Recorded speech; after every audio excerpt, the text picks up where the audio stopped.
महाविकास आघाड़ी की बैठक में नेताओं ने किया ऐलान, संजय दीना पाटिल की होगी भारी जीत। शुरू हुए बीजेपी के बुरे दिन।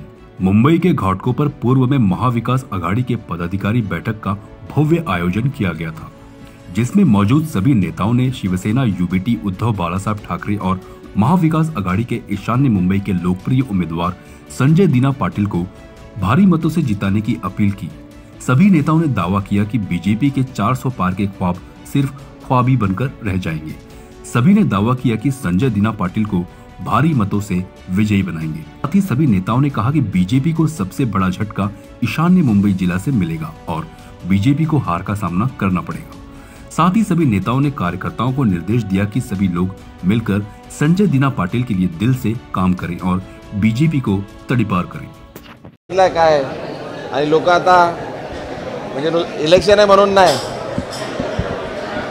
आता धडा शिकवण्यासाठी लोक उतरलेत आणि आता चांगल्या पद्धतीने सर्व एकत्र मिळून काँग्रेस, राष्ट्रवादी काँग्रेस, शिवसेना, आप सर्व मित्रपक्ष मिळून आता रस्त्यावर उतरून इंडिया अलायन्सचे सर्व घटक पक्ष रस्त्यावर उतरून चांगल्या पद्धतीने एकत्र मिळून काम करतात आहे आणि चांगल्या पद्धतीने इलेक्शन लढून चांगल्या भरघोस मताने निवडून येईल असा विश्वास है हमारा। लोग सब इंडिया अलायंस के सभी घटक पक्ष साथ में मिलके अभी रास्ते पे उतर गए हैं और सिर्फ ये इलेक्शन नहीं, ये अभी सबक सिखाने के लिए सब लोग एक साथ आए और सबक सिखा के रहेंगे, उनको दिखा देंगे क्या साथ में आके क्या कर सकते हैं। हे मोठ्या उत्साहाने हा मेळावा पार पडलाय महाविकास आघाडीचे सर्व घटक आणि आज आपण पाहिलं असेल की नेत्यांपेक्षा जास्त कार्यकर्त्यांमध्ये जोश होता आणि जणू ही निवडणूक आता कार्यकर्त्यांनीच हातात घेतलेली आहे। कारण ज्या पद्धतीने 2.5 वर्षामध्ये जे राजकीय पक्षांना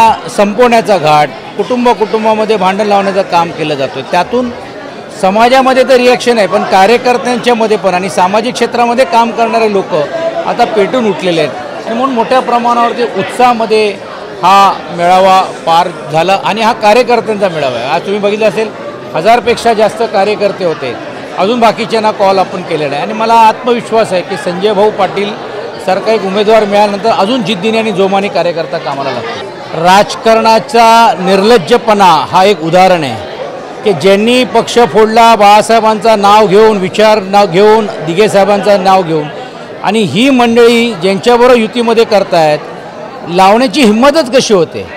आता तर ह्याच्या अगोदर माईक घेतलं जायचं, आता तर ह्यांच्या उमेदवारी पण दुसरे पक्ष ठरवायला लागलेले, यातूनच दिसते। आणि भारतीय जनता पार्टीचे इकडचे उमेदवार ते तर डायरेक्ट सुद्धा लोकशाही मानायला तयार आहेत की नाही हा मूलभूत आहेत आणि त्यांना असं वाटतं आम्ही पैशावरती सर्वांना खेळू शकतो। थोडी तरी जर लाज जर त्या काही कार्यकर्त्यांवरती जर नेत्यांचं असेल तर निवळ 1 दिवसाचा बहिष्कार नाही, या संपूर्ण निवडणुकीच्या वरती भारतीय जनता पार्टीवरती जर बहिष्कार त्यांनी घातलं तर आम्हाला असं वाटेल की थोडं तरी त्यांना प्रेम स्वर्गीय बाळासाहेबांबद्दल आहे। मात्र 100% आणि म्हणून मी बोललो की हे निर्लज्जपणा आहे की अशा ठिकाणी तुम्ही जाऊन सामील होता, फक्त तुम्ही त्यांचा भाषण रोखण्याचा नाही तर कार्यक्रमवरती बहिष्कार घालण्यापेक्षा पूर्ण निवडणुकीच्या या उमेदवारावर बहिष्कार घातलं पाहिजे असं आमचं मत आहे। बघा आता ही निवडणुकीची प्रक्रिया सुरू झालेली आहे, संजय भाऊ आता फॉर्म भरतील, तुम्ही बघितलं असेल सुनील राऊतजी असतील, दत्ता दळवीजी जे आमचे माजी महापौर आहेत, यांनी सर्व निवडणुकीची यंत्रणा यशस्वीरितीने BLO पार पाडण्याचं काम केलेलं आहे। आमचे सहकारी संतोष शिंदेजी विभाग प्रमुख असतील, विशेषतः रमेश कोरगावकरजी, या सर्वांनी करून घेऊन एक टीमवर्क म्हणून घेऊन आम्ही सर्व मिळून ताकद लावतोय।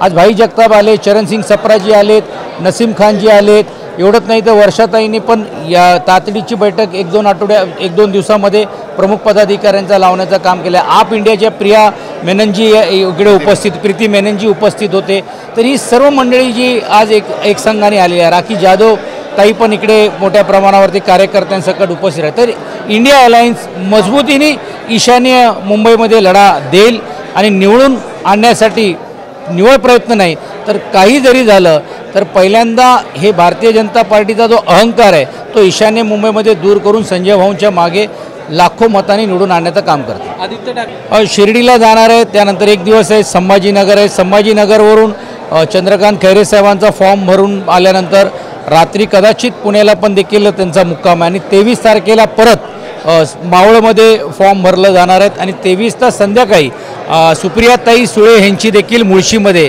सभा त्यांच्या उपस्थितीमध्ये होणार आहेत। तर एक झंझावत आदित्यजींनी लावले. आणि काल तुम्ही धाराशिवला जर पाहिलं असेल की लोकांनी जणू ही निवडणूक हातामध्ये घेतलेली आहे आणि त्यांचा प्रतिनिधित्व करण्याचं काम आदरणीय आदित्यजी करत होते, असं एक चित्र ओमराजे निंबाळकरांकडे. आणि तिकडे आम्ही ज्यावेळी फिरत होतो सर्व ठिकाणी एकच गोष्ट होते, one side one side one side. म्हणजे हा जो जोश आहे हा मताच्या रूपाने आल्यानंतर मला असं वाटते अनेकांचे सर्वे जे बदलत चाललेले आहेत त्यालाही देखील चोख उत्तर या निवडणुकीच्या माध्यमातून मिळेल. शेवटी आपण पाहिलं असेल की गेल्या 2-3 महिन्यापासून आणि गेल्या वर्षभरापासून सातत्य ठेवत असताना त्यांचे दौरे हे वाढत चाललेत, कारण लोकांची मागणी आहे. म्हणजे ते वेळ द्यायला तयार आहेत, पण त्यातून पण देखील लोक अजून त्या रिजनमध्ये आणलं पाहिजे अशी भूमिका त्यांची असते आणि म्हणून हा सरसकट आहेत. पण तेच करत असताना त्यांच्या इकडे बैठका पण चाललेत विभागनीय, कार्यकर्त्यांचे पण भेट झालेले आहेत. एका बाजूला शाखा संवाद पण देखील आदित्यजींचा चाललेला आहे.